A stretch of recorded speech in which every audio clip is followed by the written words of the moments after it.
Welcome, Tomas Ulin, Vice President MySQL Development at Oracle.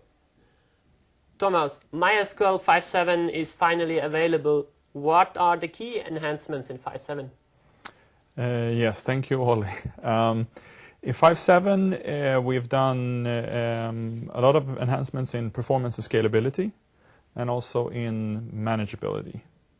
In performance and scalability, we have, for example, now our peak performance is 1.6 million queries per second on big boxes, 144 CPU boxes or threads on the per box, and that's 3 times faster than 5.6.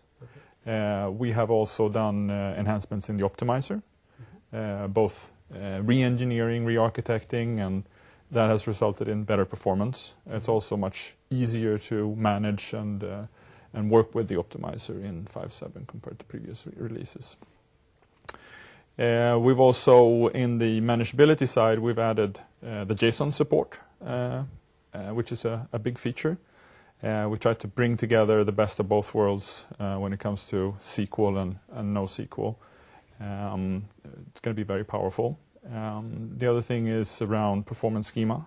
So we've added something called sys schema on top of performance schema. So we hope that that's going to result in much easier use of the performance schema with that layer on top, much more accessible than previously. Also on the scalability side of things and performance side of things, we have added multi-threaded slave. So we have up to 10x performance improvements on the slave side. Okay, that sounds really great. So what are Oracle's plan for the MySQL in the future? Well, I think it's pretty much the same plan overall that we've had for the past 10 years, even since before the acquisition. MySQL wants to be the most popular open source database out there. So we will continue to improve scalability, performance, ease of use, ease of management, and developer friendliness.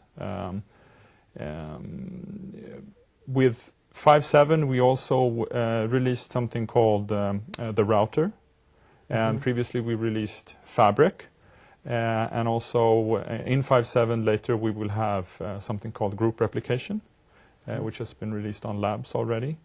So I think the picture around high availability and ease of use in the scale out and high availability, that's going to be much of our focus moving forward.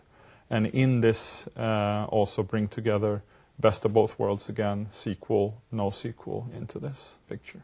Okay, that sounds really interesting and challenging for the future. Since the acquisition of Sun, many MySQL users and developers have drifted away to MariaDB. How is Oracle planning to win back the MySQL community? I think when Oracle acquired Sun and then as a part of that MySQL, there was a lot of questions asked around what's going to happen now that Oracle now has another database in its portfolio. And I think we've been very clear with the messaging around what we want to do with MySQL moving forward. I think we've delivered, and I think a lot of those questions have been answered now. Yes. We have released, in the past 5 years, we've released now 5 new releases, 5.5, 5.6, 5.7. We've released more features per release than we have ever had done in the past. That's true. Higher quality in the releases Definitely. we had in the past. So we continue on that path. On that path, we've done. We moved to GitHub. We also introduced MySQL repos, so I think MySQL overall is more accessible than it's been in the past. So I think we have answered those questions, and moving forward, I think that the challenge is more around the NoSQL developer community. We see a lot of uptake of NoSQL, especially in the new users. And I think it's critical for us to be successful in that community, bringing together SQL and NoSQL in MySQL moving forward. Okay, great. Thank you, Tomas, for answering my questions. Thank you, Oli.